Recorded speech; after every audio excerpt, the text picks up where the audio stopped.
Bonjour et bienvenue dans cette vidéo. Je vais vous présenter l'actualité du Barça aujourd'hui, en ce mercredi 5 juillet 2023. Si vous êtes nouveau sur la chaîne, ici je parle généralement de l'actualité du Barça. Donc n'hésite pas à t'abonner, et appuyer sur le bouton j'aime pour me soutenir. Merci, et commençons.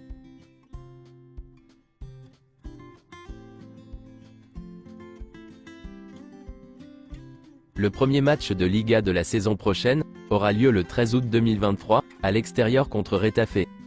Xavi veut voir Abdé en pré-saison. Le Marocain aime cette idée, mais en même temps il voit plus loin.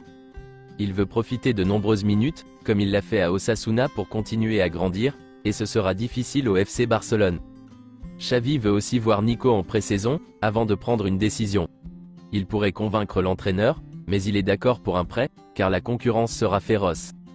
Le FC Barcelone avait dépensé un total de 54 millions d'euros en salaire, pour les joueurs en prêt Samuel Umtiti, Clément Lenglet, Sergino Dest, Nico González, Alex Collado et Gustavo Maia. Íñigo Martínez était à la Ciutat Esportiva Joan Gamper hier matin, pour prendre les photos officielles de présentation, en tant que nouveau joueur du Barça, pour la saison prochaine. Son transfert au FC Barcelone sera officialisé par le club, aujourd'hui dans la journée.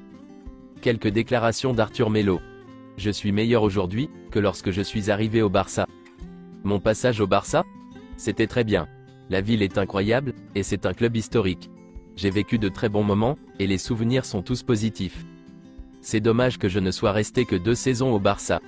J'avais déjà plus d'expérience, j'étais parfaitement adapté, j'étais un meilleur joueur, et j'avais plus confiance en moi, avant de partir. Actuellement, je parle beaucoup avec Frenkie de Jong, mais aussi avec Busquets, et Jordi Alba. Ce sont de grands amis. J'ai toujours essayé de regarder leurs matchs, car j'aime leur style de jeu. Je suis un fan du Barça. Je n'ai pas besoin de le cacher. J'aime leur façon de jouer, j'aime regarder leurs matchs, et j'ai beaucoup d'affection pour le Barça. Est-ce que j'allais revenir au Barça si l'on me donnait la possibilité de rejouer pour le club? Dans le monde du football, tout peut arriver.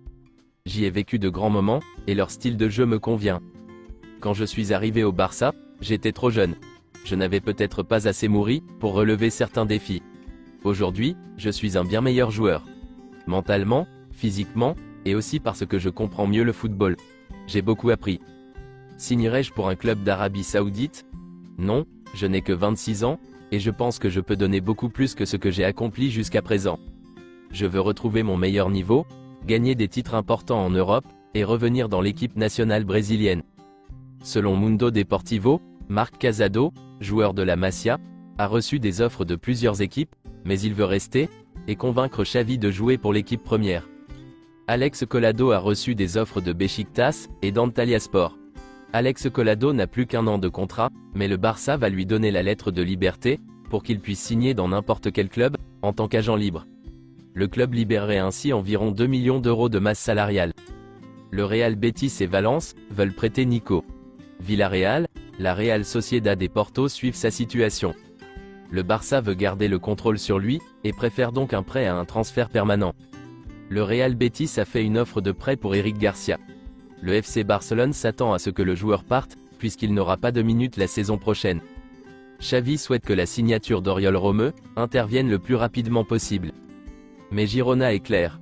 Soit la clause libératoire de 10 millions d'euros d'Oriol Romeu est activée, soit il n'y a pas d'accord. Selon Mundo Deportivo, Sofiane Amrabat n'a pas encore baissé les bras, et est persuadé que le FC Barcelone lui fera une offre. Selon Mundo Deportivo, Ivan Fresneda veut savoir le plus rapidement possible, si le Barça pourra le recruter ou non. Le FC Barcelone se rapproche de la signature d'Ivan Fresneda, mais cela dépend de la capacité du club à libérer de l'espace, sur la masse salariale. Le Barça met la dernière main à un contrat de 5 ans avec le camp de Fresneda, et espère parvenir à un accord avec le Real Valladolid. Le Barça estime que le transfert peut être réalisé, pour un montant d'environ 10 millions d'euros. Le Barça est l'option qui attire le plus Ivan Fresneda.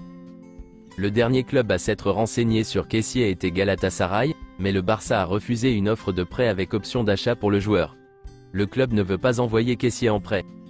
Sauf surprise, Kessié commencera la pré-saison avec le Barça, et restera au club pour la saison prochaine, afin d'essayer de gagner une place. Le Barça estime que la signature de Cancelo est encore compliquée, mais il n'est pas encore exclu. Cancelo perçoit un salaire de 8 millions d'euros net par an. Le joueur devrait accepter une baisse de salaire, s'il veut rejoindre le Barça. Arda Güler a choisi le Real Madrid. Selon Fabrizio Romano, le Real Madrid a soumis hier soir une offre améliorée, pour Arda Güler. Elle est supérieure à la clause libératoire, ce sera autour de 20 millions d'euros. Les sources du Real Madrid s'attendent à ce que Fenerbahçe accepte. Selon Fabrizio Romano, Vitor Roque au FC Barcelone, c'est confirmé, c'est fait. La pépite brésilienne née en 2005, jouera pour le Barça. Les documents sont également signés. Accord fixé, car le Barça et l'Atlético Paranaense vérifient tous les contrats. Il va signer un contrat à long terme dans les prochains jours, alors qu'il ne voulait que le Barça depuis avril.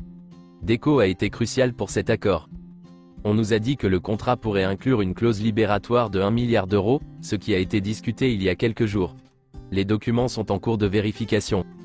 Le plan actuel est que Vitor Roque rejoigne le Barça, en janvier 2024. Selon Mundo Deportivo, l'Athletic Paranaense a inclus 2 bonus dans son accord avec le Barça, pour Vitor Roque. L'un d'eux sera activé, si Vitor Roque figure parmi les 3 finalistes du Ballon d'Or. L'autre sera activé, si Vitor Roque remporte le Ballon d'Or. C'est tout pour aujourd'hui, et merci d'avoir suivi la vidéo. Mettez un j'aime si la vidéo vous a plu, et n'hésitez pas à vous abonner, pour ne pas manquer les prochaines vidéos. Merci et à bientôt.